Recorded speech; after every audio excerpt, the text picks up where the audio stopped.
So imagine waking up tomorrow morning, right? And you find out that your entire 50-person department, I'm talking the coding team, the marketing specialists, the customer service reps, they've all just been completely replaced. Oh, wow. All of them. All of them. Replaced by just one single person who has a vision and like a $20 monthly software subscription. That's a pretty wild scenario. Right. But the thing is, this isn't some distant, dystopian sci-fi prediction. It's actually the baseline reality of this fascinating 2026 debate transcript that we're unpacking in today's deep dive. Yeah, and it's a super urgent discussion to be having right now. Oh, absolutely. Because we're looking at this fundamental question for, well, basically anyone trying to navigate the modern workforce today. Like, in the age of artificial intelligence, are you actually better off seeking the shelter of a giant corporation as an employee? Or is it smarter to strike out on your own as an entrepreneur? Right, the classic employee versus entrepreneur debate, but totally turbocharged by AI. Exactly. Turbocharged is the perfect word. We have this stack of source material today that details two fiercely opposing viewpoints. So on one side, you've got this argument that AI actually makes corporate jobs like significantly more secure and powerful. And then on the other side. On the other side, there's this bold declaration that AI is history's ultimate force multiplier for the solo business owner, like the absolute great equalizer. You know, what's fascinating here is that this transcript goes way beyond just a superficial discussion about, like, which software updates are the most efficient. Oh, for sure. It's way deeper than that. Yeah, it's a foundational debate about risk allocation. It's about personal autonomy. And, I mean, ultimately, it's about how human beings are going to actually secure their livelihoods in an era where the rules of leverage have just been completely rewritten. Totally rewritten. So we're going to examine the mechanics of both of these paths really rigorously, because regardless of whether you're commuting to a high-rise office right now or, you're building a startup from your kitchen table, the ground beneath you is shifting so rapidly. Yeah, it's moving fast. Okay, so let's get right into the first major clash from the debate, which is really this battle over resources and leverage. Right, the resource divide. Yeah, so we have the corporate advocate in the transcript, we'll just call her perspective, the institutional view, I guess, and she comes out swinging against that popular, somewhat panicky narrative that AI is coming for your job. Right, the whole doom and gloom thing. Exactly. She argues that jobs aren't actually disappearing at all. They're just undergoing this massive evolution, and her core argument revolves entirely around capital. Capital. Okay. And she points out that these large corporations, they possess the massive financial resources required for high-end AI infrastructure. And that creates this huge moat that an individual creator simply cannot cross. We really need to break down why that specific type of capital matters, actually, because it's not just about, paying a slightly higher tier for a commercial chatbot. Right. It's not just a ChatGPT Plus subscription. No, not at all. Enterprise-level AI infrastructure means having access to proprietary data models. It means feeding decades of highly secure, localized company data into a system so it can, predict supply chain failures or market shifts way before they happen. Wow, yeah. Decades of data. Exactly. It requires immense compute power and these custom integrations that are fine-tuned for highly specific regulatory environments. I mean, a solo entrepreneur working from home simply does not have the historical data lake or, frankly, the millions of dollars in processing power to just spin that up. Right, they can't even touch that level of infrastructure. Yeah. The corporation provides this incredibly expensive sandbox built on billions of dollars of investment. Right. So as an employee, you get to utilize those elite tools, draw a steady paycheck, and lead these massive initiatives without bearing, even a fraction of the financial risk. Right. But the entrepreneurship advocate in our source material, he fires back at this. He argues that you don't actually need a billion-dollar data lake to disrupt a market anymore. Oh, really? How so? Well, his point is that for the first time in human history, AI has fundamentally leveled the playing field. Like, a single individual now wields the functional power of what used to be a sprawling department. Yeah, that is a huge shift. Right. They're not just using a large language model to, write polite emails. They're using it as this central reasoning engine to orchestrate autonomous agents. They're chaining APIs together so that one program writes the code and then another instantly deploys the marketing campaign, and like a third handles all the inbound customer queries. Wow, yeah, so they're basically a one-person mega agency. Exactly. And so he asks this really highly pointed question in the debate. He says, if you hold that kind of immense leverage, why on earth would you rent it out to a corporation in exchange for a fixed capped salary? That's a really good question, honestly. Okay, let's unpack this because I want to look at how this dynamic actually functions for you, the listener. If you stay in the corporate job, are you essentially just like renting a luxury vehicle? A luxury vehicle, right? Yeah. The corporation gives you this smooth ride, top-tier proprietary engineering, a whole team of mechanics to keep it running. You get to drive really fast, but you don't own the machine. Oh, I see where you're going with this. Whereas the solo entrepreneur, on the other hand, is basically out there building a bicycle in their garage, but they just figured out how to strap a commercial rocket engine to the frame.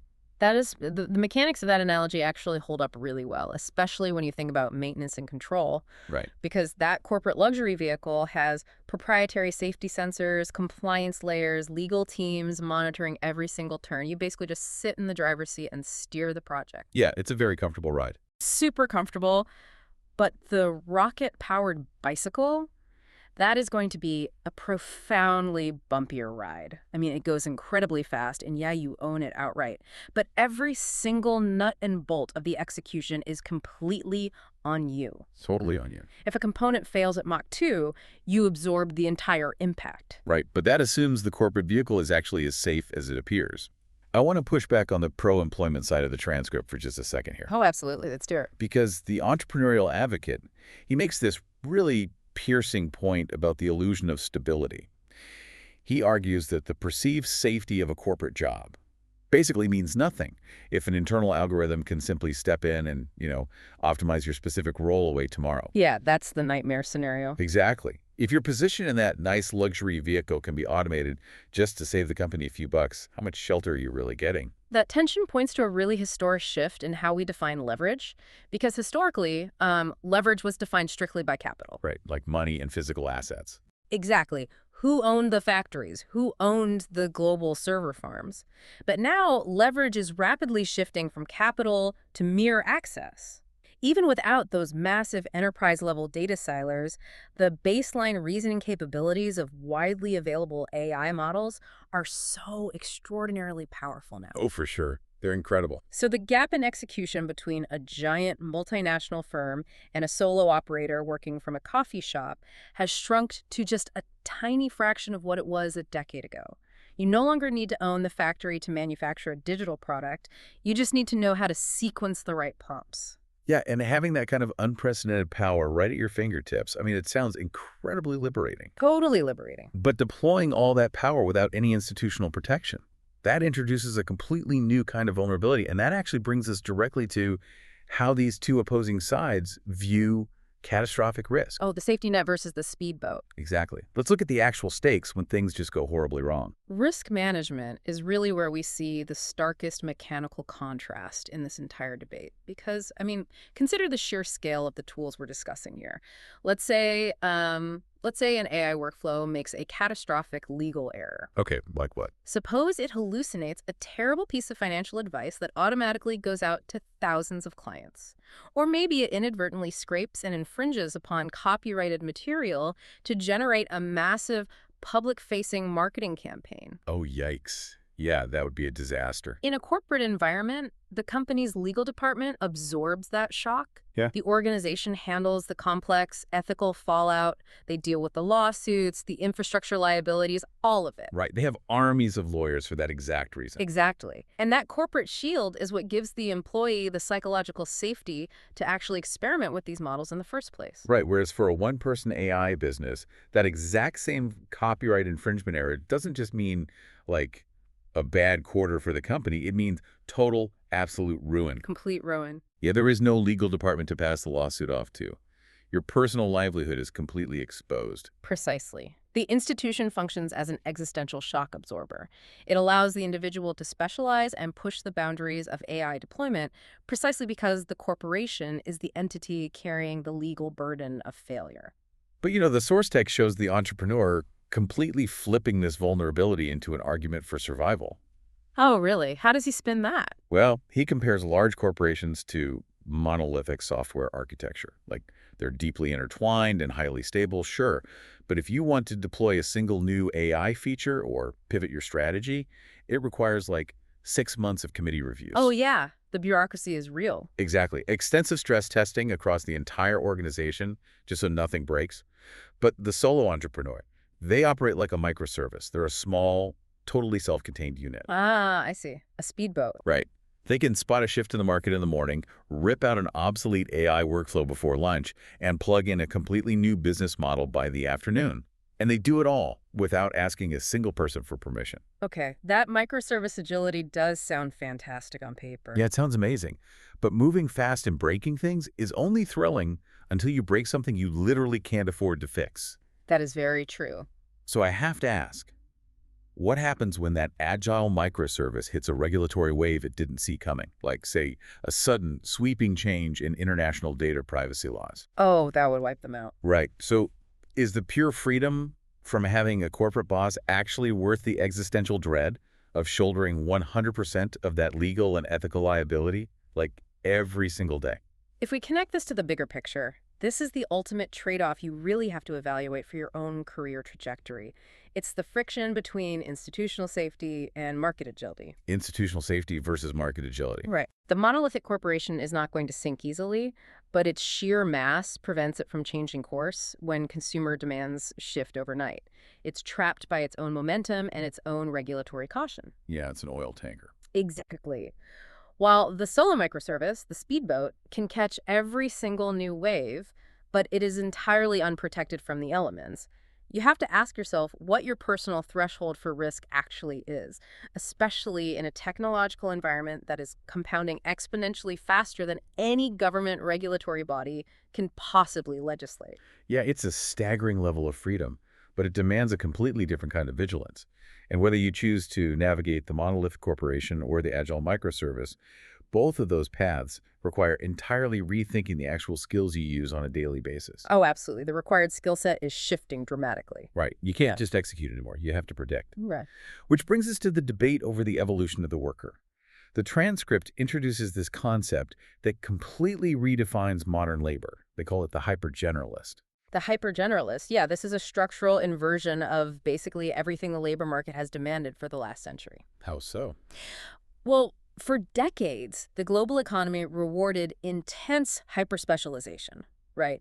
You were valued because you were the one person who knew this obscure coding language perfectly, or you were the singular expert in, like, optimizing search engine algorithms. But the entrepreneur in our text argues that the hypergeneralist operates on a completely different mechanism now. In this new landscape, you no longer need to be the master coder or the master copywriter. Right. The AI does that now. Exactly. You only need to master high-level strategy and the architecture of prompting. The hypergeneralist essentially acts as a dispatcher. You design the overarching blueprint, and then you delegate the specialized execution to a fleet of AI agents. A fleet of agents. Yeah. You instruct an AI to write the code, which then triggers another AI to spin up the server, which triggers a third to run the diagnostics. It fundamentally lowers the barrier to entry for launching a niche business all the way to the floor. So you transition from being a musician playing a single instrument to being the conductor of the entire orchestra. Yes. But that is exactly where the corporate advocate issues this massive structural warning. She points out a pretty critical flaw in this whole utopian vision. Which is? Well, if the barrier to entry has hit the floor, then the market is instantly saturated with synthetic noise. When literally anyone can spin up a fully functioning digital business with a few clicks, how does a consumer know who to actually trust? Oh, that's a huge problem right now. Right. She argues that personal brands and solo operators are struggling immensely because AI models can now effortlessly mimic online authority. Like, they can generate flawless white papers, compelling thought leadership articles, and even photorealistic professional headshots in seconds. Here's where it gets really interesting. We are looking at this bizarre market paradox. Okay, wait on me. If artificial intelligence makes it technologically effortless for anyone to launch a business, does that overwhelming flood of synthetic noise actually make old-school legacy corporate brands more valuable than ever before? Oh, wow. I hadn't thought of that. Think about the mechanics of a trustless internet. It's like standing in a massive, crowded room where every single person is suddenly handed a megaphone. At that point, the sheer volume just becomes deafening static. Yeah, you wouldn't be able to hear anything. Exactly. The only person anyone is actually going to listen to or buy from is the one holding a recognized, historically verified badge. That is the exact mechanism of the corporate advantage she's highlighting in the text. When technical execution is totally commoditized, trust and verification become the ultimate premium commodities. Absolutely. If every single blog post or product pitch sounds like it was written by an industry expert because the AI generating it was trained on industry experts, the consumer naturally retreats to institutional reputation as a filter. Right. They look for a name they already know. Exactly. So you have to make a strategic choice about how you brand your own output moving forward. Do you operate as the agile maverick, utilizing that low barrier to entry to rapidly build and capture highly targeted micro-niche markets before the massive corporations even notice they exist? Or Or do you strategically attach your career to an established authority, leveraging their legacy corporate badge to guarantee that your work actually cuts through the algorithmic static and is trusted by the broader market? because the most beautifully orchestrated fleet of AI agents means absolutely nothing if no one trusts your final product enough to actually purchase it. Exactly. And whether you are that hyper-generalist running 10 automated microbusinesses from your living room or a strategist utilizing a legacy brand from a corporate tower, at the end of the day, you're still a human being interacting primarily with a glowing screen. Yeah, just you and the computer. Which really drives this debate toward the deeply psychological impact of the paths we are choosing. Let's talk about the human element. Boardrooms versus burnout. Right. The source text frames this through what they call the human-in-the-loop factor. And the corporate side of the debate leans heavily into the psychology of collaboration. What's her angle there? She argues that an AI, no matter how advanced its reasoning engine is, it cannot replicate the visceral chemistry of a human team attempting to solve a high-stakes problem together in a physical boardroom. Oh, yeah. There's an energy there you just can't fake. Exactly.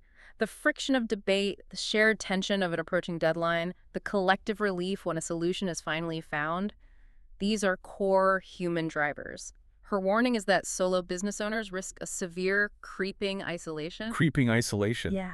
By replacing a human department with automated workflows, they end up spending 8 to 10 hours a day communicating exclusively with software agents, which ultimately leads to profound emotional burnout. Man.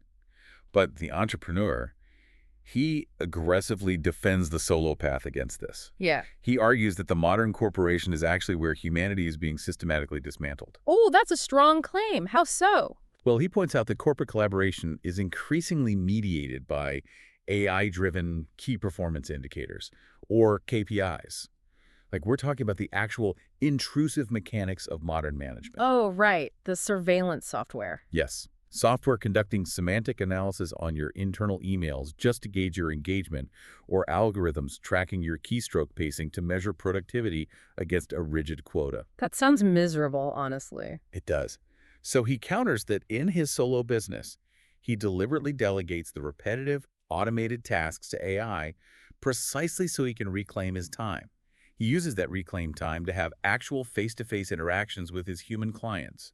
He gets to operate as the architect of his own schedule rather than existing as just a monitored node in a corporate algorithm. That's a very compelling defense. But let's subject that to a thought experiment for a second. If you're a solo entrepreneur, are you actually avoiding the algorithm, or are you just becoming a digital castaway? A digital castaway. Yeah, like you might be the brilliant architect of your own automated island, and sure, you hold all the executive power, but if the entities you bounce ideas off of, iterate with, and receive feedback from all day long are just large language models, are you essentially just talking to a digital volleyball? This raises an important question. What are the actual psychological realities of the modern workplace for you as an individual? Where do you personally derive the energy required to sustain a decades-long career? That's the million-dollar question. Do you thrive on the complex friction, the office politics, and the collective energy of a physical team? even if that environment comes burdened with frustrating bureaucracy and invasive KPI tracking? Well, Or does your professional energy stem from pure, unadulterated autonomy?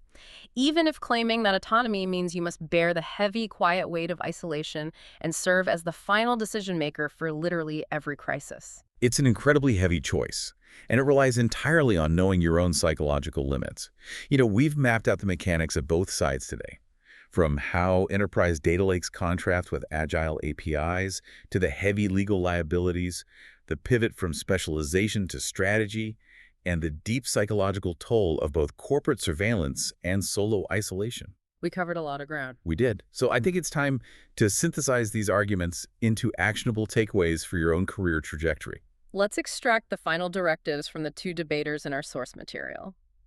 The corporate advocate champions a path the debate moderator refers to as the skyscraper. The skyscraper. Her ultimate advice is fundamentally adaptive. She says, do not abandon the institution. Instead, evolve your role within it. Position yourself to become the AI orchestrator. Become the indispensable human who understands how to safely integrate these transformative models into legacy systems and lead that transition from within the protective walls of the company. I like that. Conversely, the entrepreneur champions the home office path. His closing advice is highly proactive. He says, do not wait around for a monolithic organization to hand you a localized roadmap, because their internal algorithms might just optimize your position out of existence tomorrow anyway. Which, as we discussed, is a very real threat. Exactly. So he says, leverage the inexpensive, massively powerful reasoning engines available to you right now to construct something you own outright. To him, relying on a single centralized source of corporate income in a rapidly automating economy is actually the most dangerous risk a person can take. So what does this all mean? The moderator of the 2026 transcript synthesizes the entire clash with one incredibly sharp observation. She says, AI is the engine. You just have to decide if you want to be the driver or the navigator. Wow. Driver or navigator. That's good. And exploring the mechanics of those two roles leaves us with one final lingering concept to mull over. Oh, I love a good lingering thought. What is it? Well, if the corporate navigator relies entirely on the monolithic institution to shield them from catastrophic legal and financial risks, Yeah. and the entrepreneurial driver relies entirely on the commercial AI models to function as their 50-person execution department, who is actually holding the real power in this equation. Oh, wow. As these artificial systems continue to compound in capability, flawlessly mimicking human authority and endlessly optimizing our workflows, will the future really offer us a binary choice between being an employee or an entrepreneur? Or is it merely a matter of time before the AI engine itself becomes the central entity managing us all, regardless of which title we put on our resumes? Man, what a profound mechanism to consider. Thank you for joining us on this deep dive into the architecture of modern work. Keep exploring the structures around you, keep questioning the tools you use every day, and we will catch you next time. Until next time.